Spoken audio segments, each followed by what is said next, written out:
Why are we backing an independent Jeremy Corbyn? Well, we're backing him because, unfortunately, Keir Starmer has behaved quite disgracefully by suspending Jeremy and not allowing either the constituency Labour Party or the people of Islington North, who voted 40 years for Jeremy, to have their choice.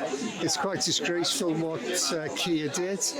I was involved when Jeremy was suspended, unfairly in my opinion, but I then met with Keir along with John Trickett, a highly respected MP from the North, and I met with Keir and his Chief of Staff at the time, and we reached a position where if a joint statement could be agreed, then Keir would lift the suspension. We'd be back to normal. He reneged on that deal quite disgracefully. Did you think, with Starmer though, at the beginning, did you think he was willing to work with the left and then changed over time, or do you think he was lying the entire time? And you just mentioned about the statement that Jeremy Corbyn agreed with Starmer and he reneged on it. Yeah, I think he was lying all the time. He kidded people. Remember, he had 10 pledges and he was elected on what people regarded as Corbyn-esque pledges. And every one of them has now been thrown out of the window, including, he said to me, Lenny, the most important thing for me is to unite the party. Well, he did the exact opposite when he suspended Jeremy and started attacking the left of the party. And so, yeah, I believe he's been a liar all along. So when we look at other candidates, Faiza Shaheen was stopped from standing. Yeah. The treatment of Diane Abbott, and of course Jeremy Corbyn's been kicked out. Does the Labour Party have a high standard of candidates, or is it just completely factional? Well, it's completely factional. I'm afraid the Labour Party bureaucracy and the control that they now have is the likes of which we've never seen. I've been a member of the Labour Party for 54 years and I've never seen anything like it. Of course, there's always been battles for ideas between the left and the right. I've always been on the left. An awful lot of that time the left has been marginalised, but still has the soul of the Labour Party, the heart of what we all believe. Now the left is being eliminated, not just marginalised, and that is extremely worrying. I believe Labour have now shed the legitimacy of being the voice of ordinary working people. And when that last happened was at the beginning of the last century, when organised labour, the trade unions, many other people said, you know what, it's no use us relying on the Liberals. They don't really speak for us in Parliament. We have to create a party that has our voice. That's what happened at the beginning of the last century, and hundreds of millions of people since then, working people, have voted Labour. Less and less are now doing so because slowly that legitimacy to be that voice is evaporating, which I believe in the next 5 years within politics, I think it'll be very fluid and you'll see a number of things developing. You mentioned the Labour bureaucracy, and that's something, even when yourself and Jeremy or left-wing figures had the leadership, you never really had the bureaucracy, the Labour machine. No.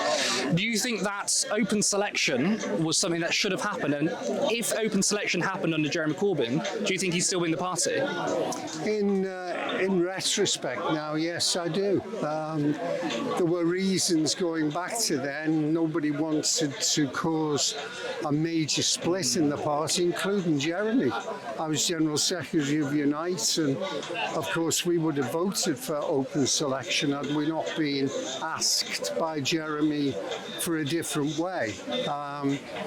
But with the benefit of hindsight, yes, perhaps that would have helped.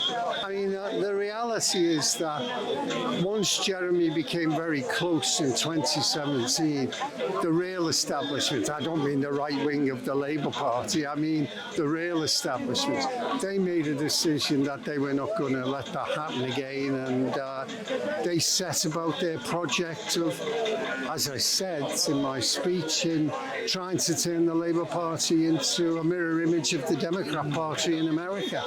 And they are definitely on target to do that. Once this election is over, and Starmer obviously is going to form the government, this Conservative government, in all my years in politics, is the most incompetent I've ever seen. And people are genuinely fed up with them. But I believe that Starmer and his acolytes will continue to hound those left MPs that'll be left in Parliament. And that's why, electing Jeremy Corbin as a voice, he may be a lone voice, but there may be others who would join him, is absolutely essential for the future of democracy, for the future of a radical alternative. Labour and Starmer are not going to be a radical alternative to the establishment, which is precisely why some of the newspapers, the voices of the establishment, like the Times and the Sunday Times, are effectively now supporting Starmer. Well, they're platforming Peter Mandelson, and Peter Mandelson came down to Islington and said, well, I spoke on the doorstep and I'm very confident that Praful Nagan is going to be the candidate. I mean, what's the response been on the Jeremy Corbyn side? Well, it's been very good. Obviously, this is an interesting election. I believe the turnout nationwide will be down because people are genuinely wondering, well, what is the alternative? They don't want the Tories, they've finished with them. Is Labour, does Starmer really enthuse you? Do we know what he stands for? And the answer to that, in the main, from ordinary people, is no. I'm not sure that's going to encourage them to come out and vote.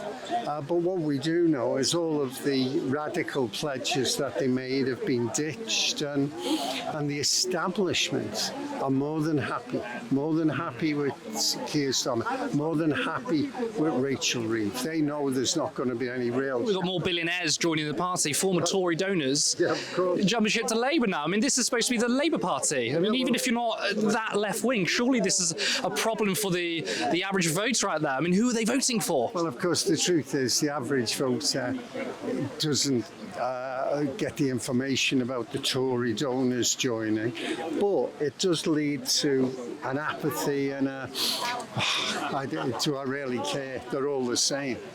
And that's regrettable. But that's why these, from small acorns, oak trees grow. And I believe that in the next 5 years, I believe you will see the creation of a more radical left party. You've only got to look at what's happened in Greece with Syria, in Spain with Podemos. Even Reform, as much as we despise their main thrust, which is racist, the fact is it's a demonstration of how people are desperately looking for something else. And we'll see what will happen. But the first thing we've got to do is get Jeremy elected. Len, thank you so much. Good luck on the campaign. Thank you. Patreon.com, Turn Left Media. Support independent media. Support social justice that's there on social media. Thank you. Turn Left.